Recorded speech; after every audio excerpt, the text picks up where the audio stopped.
So ngayon mga ka-sideline, mag-unboxing tayo ng Panasonic shower heater. Ito siya, Panasonic. Ayan guys.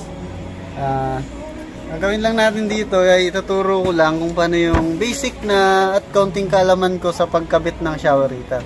Kasi meron na isang beses bumalik dito sa amin, ginamitan niya ng plug, kinonek pa sa ilaw. Sa YouTube channel ko, huwag mong kalimutan i-subscribe at i-click ang notification bell para updated ka sa mga susunod na video. Ayan mga ka-sideline, lalabas natin sa plastic niya para makita natin at bubuksan din natin yung... At kung di nyo naman wala naman kayong idea kung paano siya ikabit, meron naman siyang kasama naman siyang manual dito. Yun nga lang, medyo babasahin mo siya ng maayos kasi una sa lahat English, tapos meron siyang Malaysian letter.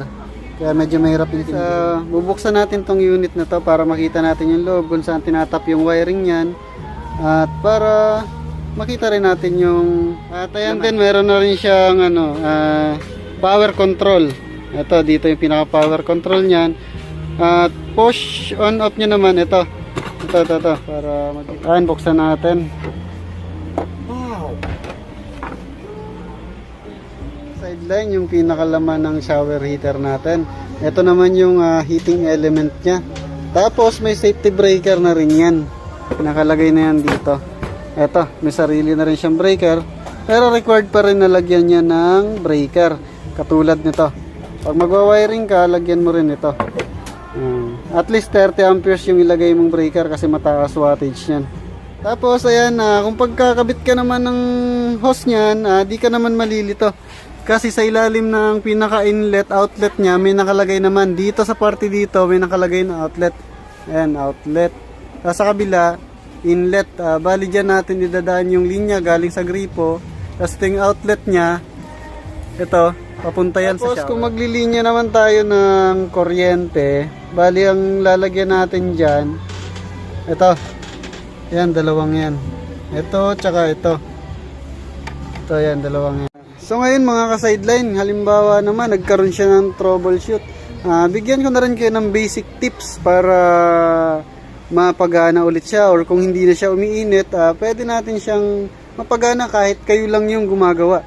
Kahit nasa bahay. Ang gawin nyo lang guys, ayan, buksan nyo lang, tanggalin nyo lang yung pinaka-cover nya. Tapos, buksan nyo, patayin nyo muna syempre itong pinaka-safety breaker nyan, para wala siyang supply ng kuryente. Or kung gusto nyo, wag nyo siyang gamitan ng kamay kasi baka mamaya may ground. Ang gawin nyo na lang, screwdriver, gamitan nyo siya ng screwdriver. Tapos makikita nyo to, ito, pag nakita nyo yan yung pinakang reset nyan. Press mo siya ng at least 10 seconds para ma-reset yung pinakang heating element nyan. Tapos try mo siya ulit, balik nyo yung pinaka-cover nya, tapos try mo siyang painitin kung gagana na siya. Guys, dagdag ko lang, sa paglinya nyo ng kuryente, kailangan nasa main breaker siya nakatap. Kung malapit lang din naman yan, doon nyo na siya itap.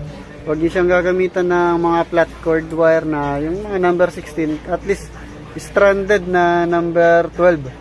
Yun yung required. Tapos syempre may sarili rin siyang safety breaker. Ayun, nasabi ko na nga yung kanina, lagyan mo siya ng safety breaker. Kung pwede siyang plug-in, bolt-on, yun. Depende sa inyo kung ano yung ilalagay nyo. Basta may breaker siyang sarili. Para kung sakali man magkaroon siya ng troubleshoot or nag-grounded yung unit nyo, mag-automatic shutdown yung pinaka-breaker ng aircon. No? Para hindi madama yung ibang... Guys, dagdag ko lang din sa paglinya ng tubig. Bali yung shower heater natin, may kasama yan na ito, filter, tapos may water volume din siya. So ang kailangan natin, maintenance natin dyan ay yung pinakang water filter nya. Ito, yung nasa babang yan.